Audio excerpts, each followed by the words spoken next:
19h, 21h, Pierre de Villeneuve. Toujours avec Jean-Michel Salvatore et Gilles Boutin du Figaro dans la série Les caisses sont vides. On le voit, certains râlent, certains rouspètent, d'autres incriminent Emmanuel Macron. Ça a été le cas encore, pas plus tard que tout à l'heure sur ce plateau avec Hervé Morin qui disait qu'Emmanuel Macron était parfaitement au courant de la situation et qu'il a caché les choses avant les élections et la dissolution de fin juin. Je voudrais qu'on écoute Didier Migaud. Pourquoi ? Parce que Didier Migaud dit « Il manque 500 millions à mon budget alloué pour la justice, c'est intolérable.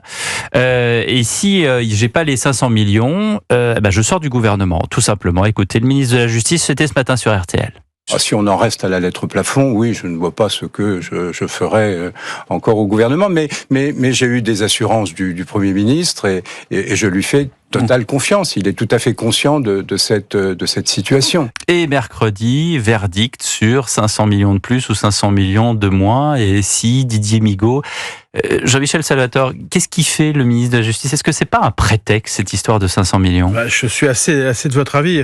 Bon, je trouve que d'abord, le chantage à la démission, je trouve que c'est pas très glorieux, et surtout dans la situation dans laquelle on est, franchement.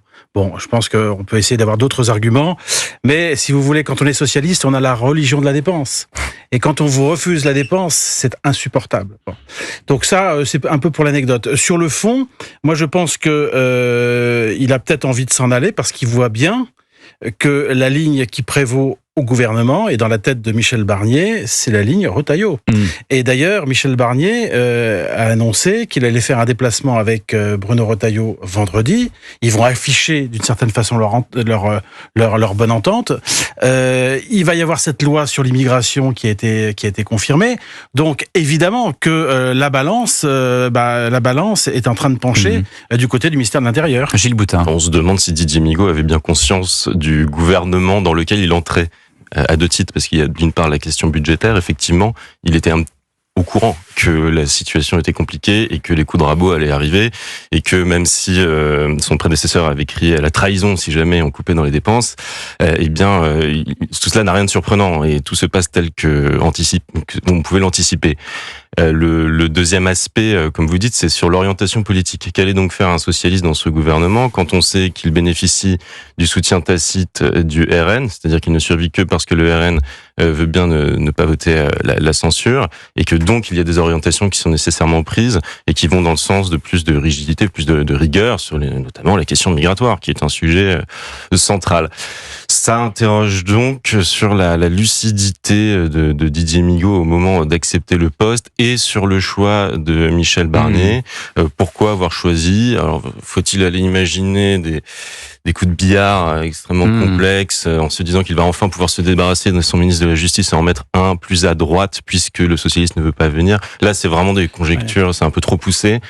Mais vraiment, le choix de Michel Barnier était quand même difficilement compréhensible dès le départ. Jean-Michel. Alors ça serait quand même une crise politique, pas décisive, mais quand même importante, parce que... Le départ de Didier Migaud ? Il est quand même numéro 2 du gouvernement. Oui, mais ça, est-ce que les gens comprennent encore ce que c'est qu'un numéro 2 du gouvernement, Jean-Michel ? Non, je suis d'accord, mais quand même, si vous voulez, c'est symbolique. Bon, Migaud n'est pas n'importe qui non plus. Donc voilà. Mais comme vous le disiez tout à l'heure, les projecteurs sont sur Retailleau. La démission de Retailleau, ça serait quelque chose. Oui. Mais la démission de Migaud... Non, je suis d'accord. De toute façon, Barnier et Retailleau jouent l'opinion. Et quand on regarde les sondages qui sont publiés par le JDD, par le Figaro, etc., on voit bien que à 70 ou 80%, les Français sont sur la ligne Retailleau. Alors, en attendant, je disais que les caisses étaient vides. Voici un tweet qu'a publié ce week-end Valérie Pécresse. Petit mouvement d'humeur matinale, les dotations des régions vont baisser en 2025 de 5%. Mais on apprend que les budgets du Parlement et de l'Élysée augmenteront de 1,7 et 2,5%. Avec 41 ministres au gouvernement, elle est où la République exemplaire ? Valérie Pécresse, qui, pour clouter tout cela, était l'invitée ce matin des 4V sur France 2. J'ai eu un petit mouvement d'humeur parce que vous savez que l'État va baisser de 5% les dépenses des régions et de toutes les collectivités locales. 5% de baisse, ça nous tombe comme ça. On va être responsable de faire des économies, nous, alors que c'est l'État qui est en déficit.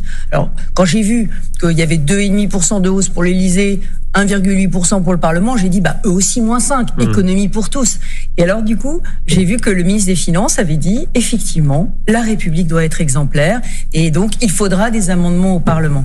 Et écoutez, je pense que c'est un bon signal, parce qu'on va demander aux Français de se serrer la ceinture. Et c'est la bourse ou la vie, Jean-Michel Salvatore. Mais d'un autre côté, Valérie Pécresse, elle a quand même une légitimité assez forte à parler de tous ces sujets.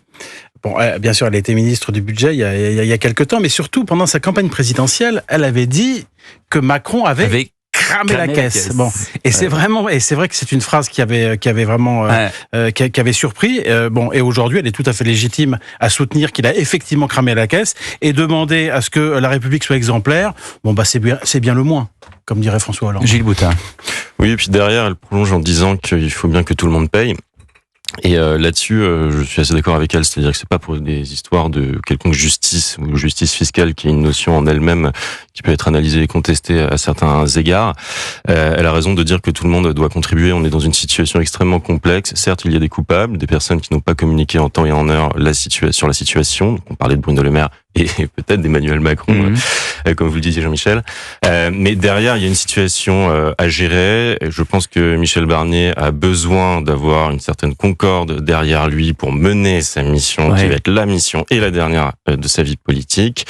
Et donc, on en demande aux collectivités, mais demandons-en à tout le monde. Et les retraités, ou peut-être les retraités les plus aisés, pourront également être mis à contribution. Et je trouve que sur ce coup-là, je trouve que Valérie Pécresse, elle fait preuve d'un esprit de responsabilité qui est assez exceptionnel dans la classe politique. Elle revient dans le game aussi, Valérie Pécresse, parce qu'on avait quand même gardé ce score, pardonnez-moi, de 4,6% à la présidentielle.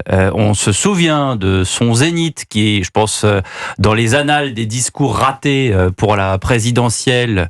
Là, on est quand même au top niveau.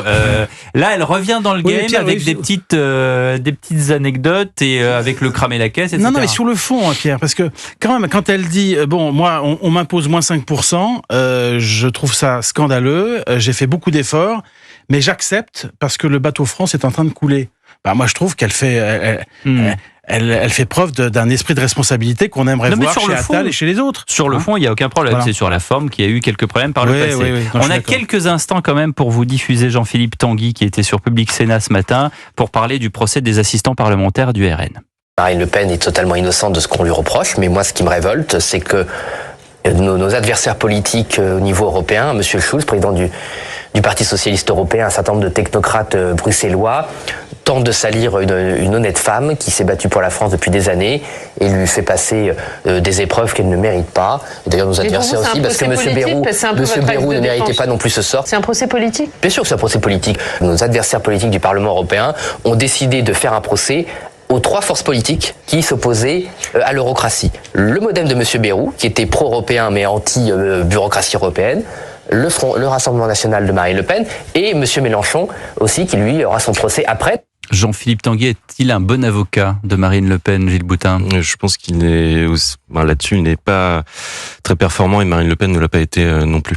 C'est elle qui a créé les circonstances elle a elle-même avoué avoir utilisé ces Jean-Michel, en 30 secondes. Non, je trouve ça un peu ridicule, si vous voulez. Tous les partis ont eu des problèmes de financement.